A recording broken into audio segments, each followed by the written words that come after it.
Things were moving along for a seismic change in the central Adirondacks. A Texas developer was going to buy the Whitney Estate, one of the park's crown jewels of private wilderness, and sell much of it to the state to become forever wild.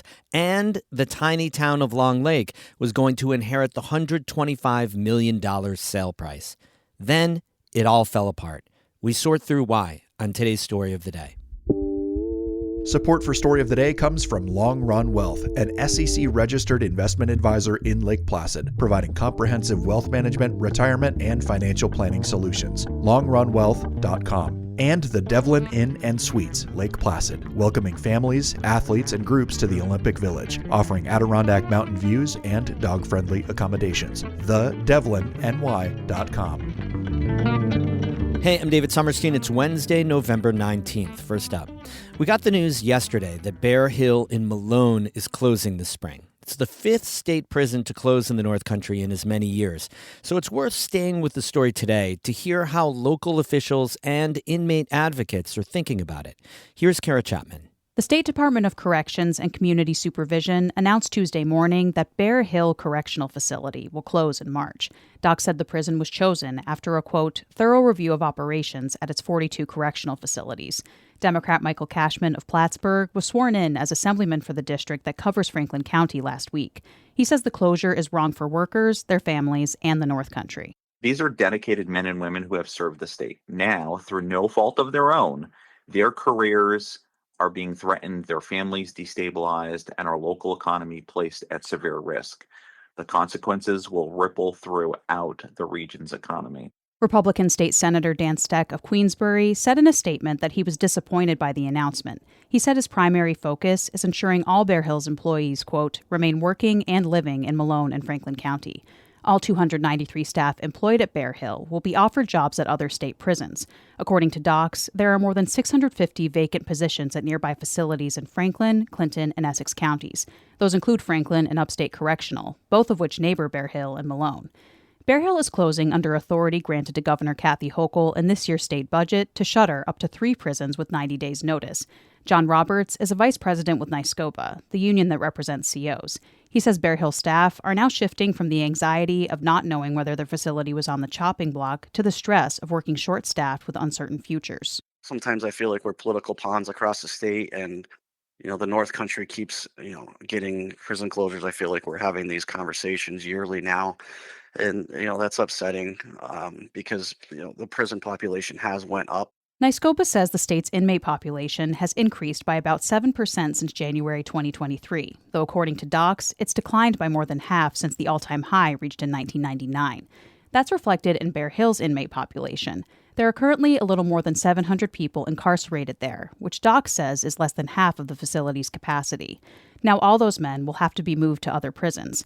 Jonathan Monsalve is with the Osborne Association, a nonprofit that helps incarcerated people. He says it's important for the state to work with organizations like his and be transparent so those inmates and their families can properly prepare for the changes. Working with incarcerated individuals to fully understand their needs, getting clear and transparent communication to folks as quickly as one can do it. I know that there are some constraints to doing that, but obviously the sooner that the incarcerated person, their loved ones, as well as the community knows that the closure is coming, the better prepared they can be. News of Bare Hill's closure comes during a tumultuous year for the state correction system. Thousands of COs across New York illegally went on strike in February, citing safety issues. More than 2,000 were fired, exacerbating an existing staffing crisis. The state has since relied on National Guard members to fill in staffing gaps, lowered the minimum hiring age for COs, and launched a large-scale recruitment campaign. Roberts says prison closures aren't the solution and can discourage potential COs from wanting the job. He says he'd rather see the state space out the inmate population among existing facilities and staff. Try to run smaller, safer prisons with the staff that we have to see if that model works to try to reduce the violence and many other issues inside the system. Bare Hill will be the 5th prison to close in the North Country in as many years. It'll follow Great Meadow, Ogdensburg, Mariah Shock, and Watertown, as well as the Clinton Annex and Dannemora. Roberts says these closures take a toll on the surrounding communities. The gas stations and the local stores and, the restaurants and everything like that is also impacted, where we're losing hundreds of jobs potentially forever. Monsalve acknowledges those effects, but says he sees the closures as a good thing and a bit of a reckoning for rural areas whose economies have depended on incarceration.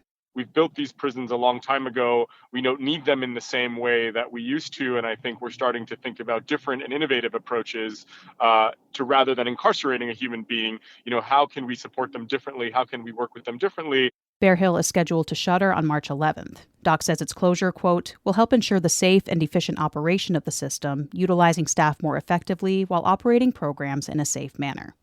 Kara Chapman, North Country Public Radio.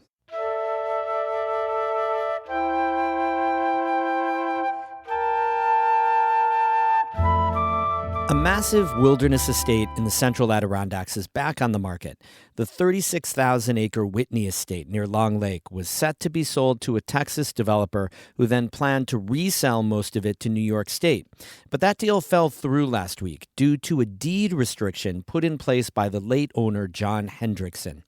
Hendrickson believed the state mismanaged a separate parcel of land the Whitneys sold to New York in the 1990s. Jim O'Dotto has been covering the Whitney Estate for the Adirondack Explorer, and he spoke with Emily Russell about the developer who planned to buy the property and why the land deal fell through. Todd Interests, which is led by a fellow named Sean Todd of Dallas, Texas, has maintained from the start that the main idea for buying the 36,000 acres was so that he could build a resort that would include a golf course, a high-end lodging, a hotel, probably a ski hill, a Michelin star restaurant. It would be a destination for people he believed want to get out into the fresh air, the outdoors, be surrounded by nature, and are willing to spend a fair amount of money to do that. And he thought that there was a big market for that, but he only needed really about 4,000 acres of the 36,000 to do it.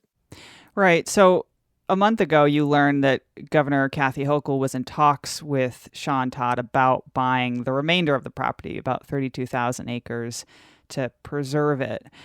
Is it your understanding that Todd needed that side deal to be able to afford the entire property? Yeah, my understanding is that to make the deal feasible or more feasible to Todd Interests, the organization wanted to offload a bulk of the property to the state or to some entity that could afford buying it or entering into a conservation easement. I mean, the sale price was $125 million. And so the idea was to make it more feasible to the buyer. So the deal with Todd Interests has fallen through. What do you know specifically about the deed restriction that Hendrickson had put in there that doesn't allow New York State to ever... Is it accurate that New York State can never own the property? What is accurate is that according to records that have been released, basically letters interpreting what the estate plan calls for, the trustees are in a position of not selling the property to the state. And the trustees are interpreting that to mean that they need to do things to make sure that the state doesn't end up being the acquirer or the owner of this property. And so they not only restricted themselves from selling directly to the state, they've restricted third parties that may become the owners of this property from selling to the state. And so what happens now? It's just back on the market? Yeah, right. What happens now is that it's back on the market for the same price. And it's anybody's guess as to how this will wrap up. But it's an awful lot of acreage. And the state is going about it the same way they did the first time, trying to sell it as one big package. It's a big slice of the Adirondacks. It's desired by environmentalists and actually by the state of New York to add to the Adirondack Forest Preserve to always be protected and always be forever wild. So there's more chapters to this story. That was Jim O'Donnell, who's been reporting on the Whitney Estate for Adirondack Explorer. He spoke with Emily Russell. You can read more of O'Donnell's reporting at adirondackexplorer.org. Music today by Evan Veenstra of Gananoque, Ontario, and Patricia Julian of Burlington. I'm David Summerstein, North Country Public Radio.